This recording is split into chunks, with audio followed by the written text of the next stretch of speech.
ይሄን ትውልድ ገዳይ ደግሞ ማን ነው ፈቶ የለቀቀበት? አሁን ተኝታችሁ ነው የምትበሉ። አሜን። እስኩ ተኝቼ በላዋለሁ። ተኝቼ በላዋለሁ። ይሄ አመት ተኝታችሁ የምትበሉበት አመት ነው። አሜን በለሲ። አሜን። ተኝቼ በላዋለሁ ብለስ ተኝቼ በላዋለሁ። በዚህ ጊዜ ሰርተህ ማትበላ እንኳን ተኝተህ ቆሞ ነው እንደ አዳራሽ የሚገባው። መቼም የሃይማኖት መመሪያ መጽሐፋችን መጽሐፍ ቅዱስ ነው አትሉ። መጽሐፍ ቅዱስ እንደዚህ የሚል ነገር የለም። በወዝህ እንጀራን ትበላለህ ነው የሚል። ኧረ እባካችሁ ይሄን ሰውዬ በጊዜ ሰሩልን። እስራኤላውያን እንኳን ከሰማይ መና እየወረደላቸው ተኝተው አልበሉም። በመንገድ እየተጓዙ ነው በድካም። ይፈጣሪ ያለ እስማኤል አልወል ሩሃል ቅዱስ አላህ አረሽናል ጉዞ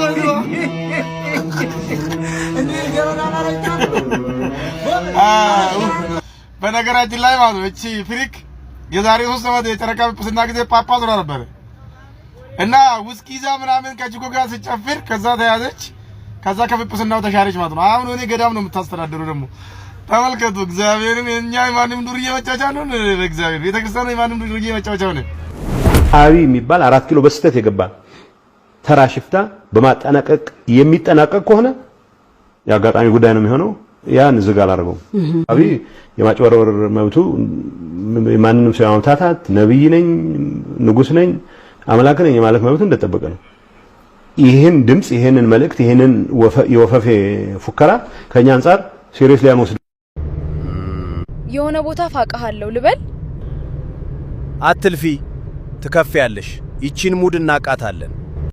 ሰላም ጤና ይስጥልኝ። የተከበራችሁና የተወደዳችሁ የአዳም ቲዩብ ቤተሰቦች እንደተለመደው ፕሮግራማችንን ዛሬ እንጀምራለን። በቅድሚያ ግን ላይክ እና ሼር ሰብስክራይብ ማድረጋችሁ እንዳትረሱ። ውድ ቤተሰቦች እስከዛሬ በነበረው ፕሮግራም አብራችሁኝ ስለቆያችሁ እጅግ በጣም እያመሰገንኩኝ ወደ ዋናው አጀንዳ ገባለሁ።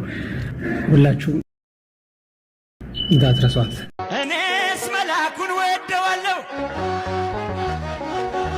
እኔስ ገብርኤልን ወደዋለሁ፣ እኔስ መላኩን ወደዋለሁ፣ ወደዋለሁ፣ ወደዋለሁ፣ መላኩን እለዋለሁ፣ አብሳሪውም። እጅግ በጣም የተወደዳችሁና የተከበራችሁ የአዳም ቲዩብ ቤተሰቦች የዛሬው መርሃ ግብራችን አሳሳቢ የሆነውን የቤተክርስቲያን ጉዳይ እንመለከታለን። ከምን አንፃር አሳሳቢ ሆነ ለሚለው ነገር እንደሚታወቀው የጨረቃ ጳጳስ ተብለው የተሾሙት ሰዎች በነበሩበት ጊዜ አንድ በእምነቱ እስልምና የነበረ ከድር የተባለ ሰው ጳጳስ ሆነ ተብሎ የተሾመበትን ጊዜ ታስታውሳላችሁ። በስመ አብ ወወልድ ወመንፈስ ቅዱስ አሐዱ አምላክ አሜን። መቃ አባ ከኔልማ ከነፉሮ ቁልቁሉ ዋቀዮ ቶኮ ኒያመና።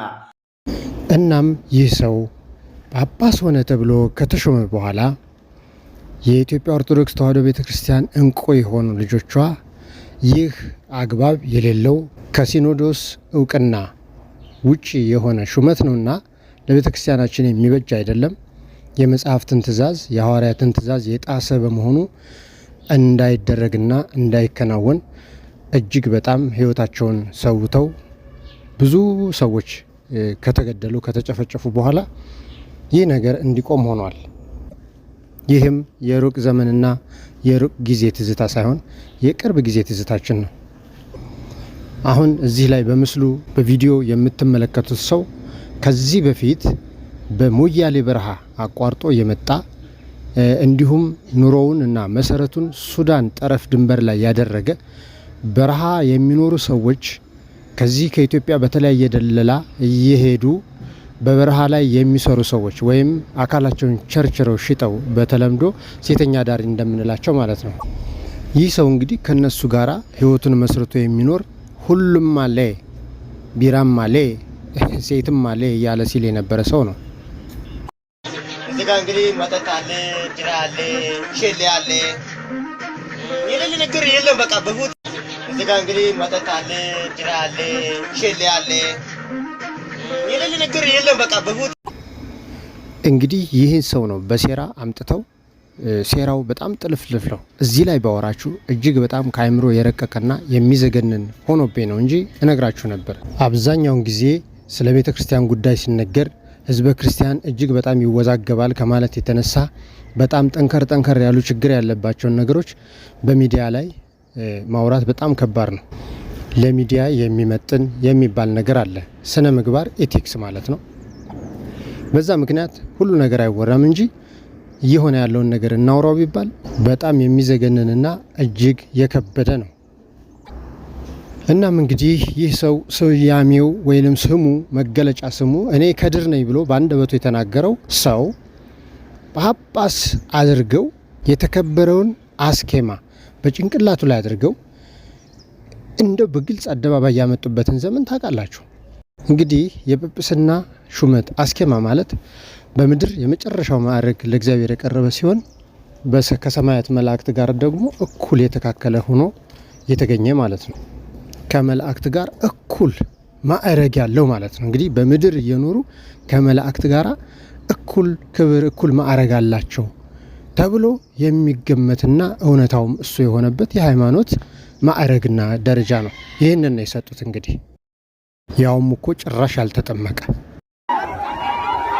ከዚያ ሁሉ መዓት፣ ከዚያ ሁሉ መከራ፣ ከዚያ ሁሉ ጭፍጨፋ፣ ከዚያ ሁሉ ግድያ በተለይ በሻሸመኔ የተገደሉ ወጣት የተጨፈጨፉ እግራቸው የተቆረጠ የአካል ጉዳተኛ ሆኖ የቀሩ የኦርቶዶክስ ተዋሕዶ እንቁ የሆኑ ወጣት ልጆች ለዘመናት የማይረሳ የልብ ጠባሳን ጥለውብና ያለፉት እነሱ እንኳን በሰማዕትነት አርፈዋል።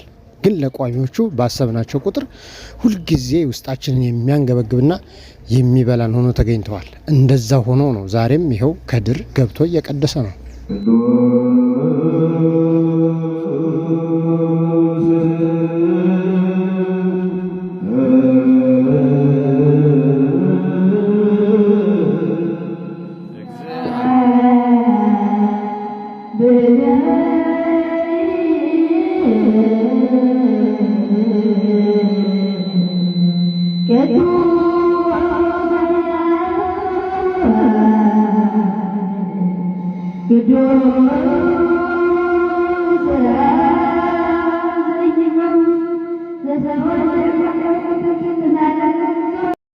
እስካሁንም አላሰባችሁት ይሆናል። ከዚህ በኋላ እንድታሳስቡት የምነግራችሁ እስኪ በዚህ በከድርኛ የተቀደሰ ቅዳሴ የትኛው ዕጣን ነው ወደ ሰማያ ሰማያት ያርጋልስ ተብሎ የሚገመተው?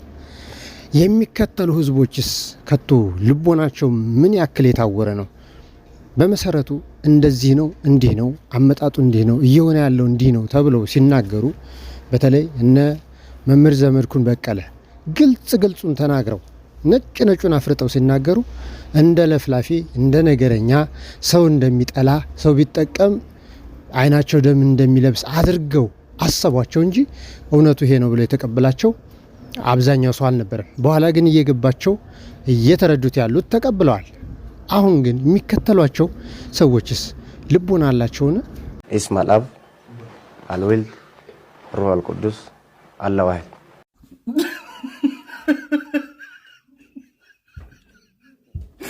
الله واحد يا شيخنا، الله واحد.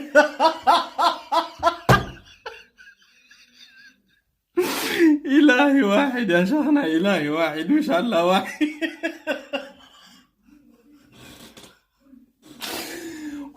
لبي إلهي واحد يا شيخنا، إلهي واحد مش الله واحد.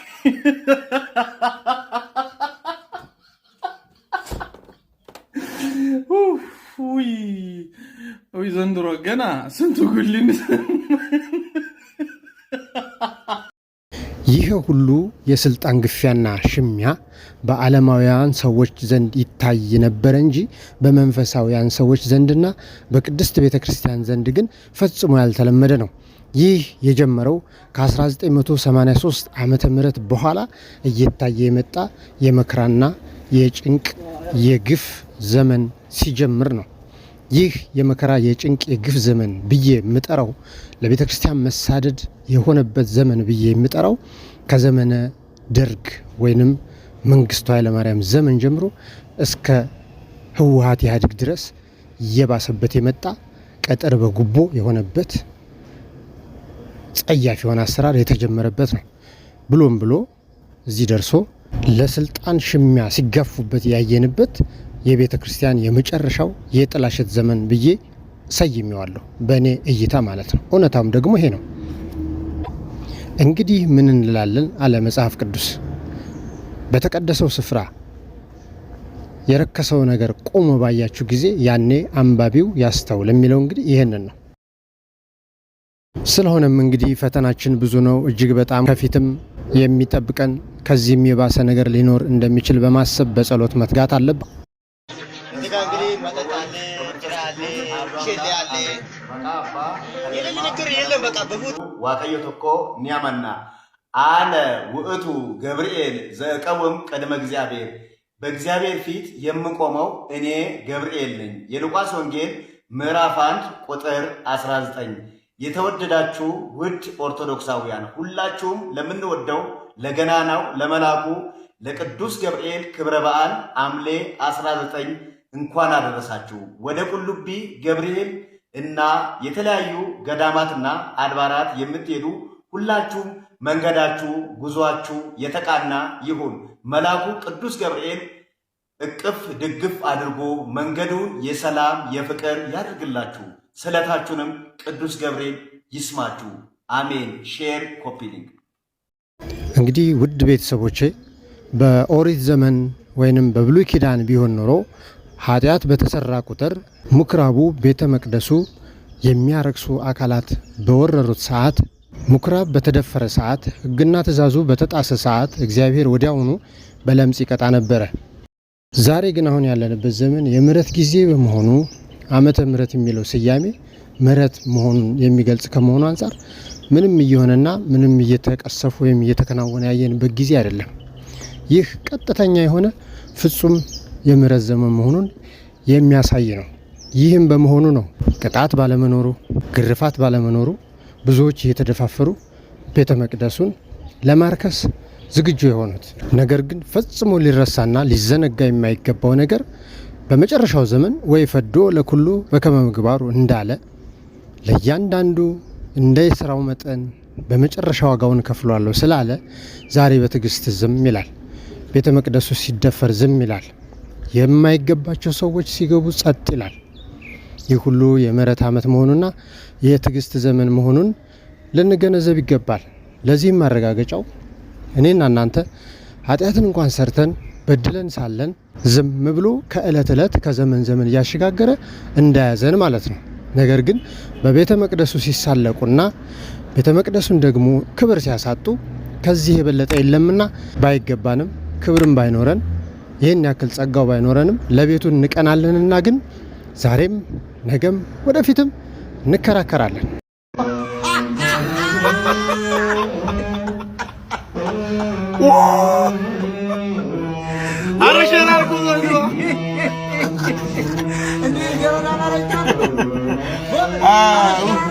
በነገራችን ላይ ማለት ነው እቺ ፍሪክ የዛሬ 3 ዓመት የጨረቃ ጵጵስና ጊዜ ጳጳስ ሆና ነበር እና ውስኪ ይዛ ምናምን ከቺኮ ጋር ስጨፍር ከዛ ተያዘች። ከዛ ከጵጵስናው ተሻረች ማለት ነው። አሁን እኔ ገዳም ነው የምታስተዳድሩ። ደግሞ ተመልከቱ እግዚአብሔርን። እኛ የማንም ዱርዬ መጫወቻ ነው። በእግዚአብሔር ቤተክርስቲያን የማንም ዱርዬ መጫወቻ ነው። እንደነዚህ ያላቶች ብቻ ማለት ነው ካልጸዱ ሰላም አይመጣም። እግዚአብሔር ምሬ ነው ሰላም አይመጣም። በቃ እነዚህ ማጥራት አለብን። ትክክለኛ አባቶች ላይ አይመለከትም፣ ዱርዬዎችን ነው።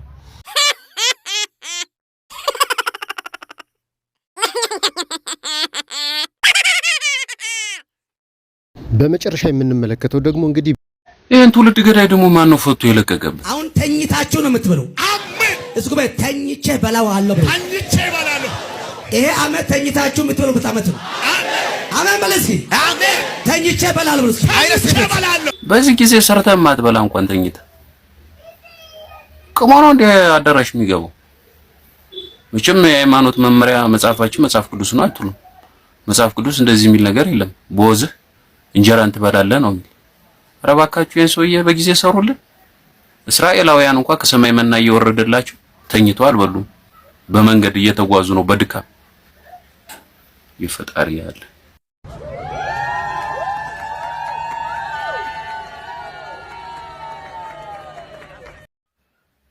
እሺ፣ ሰብስክራይብ ያላረገ እስካሁን እስኪ እጁን ያውጣ፣ እጁን ያውጣ እስኪ። እኔ ያላረኩም አልከኝ እስካሁን በል። አሁንም አርግ፣ ችግር የለውም። አንቺም አርጊ፣ እሺ፣ ሁላችሁም አርጉ። በቀጣይ ቪዲዮ እስከምንገናኝ ሰላም ሁኑልኝ።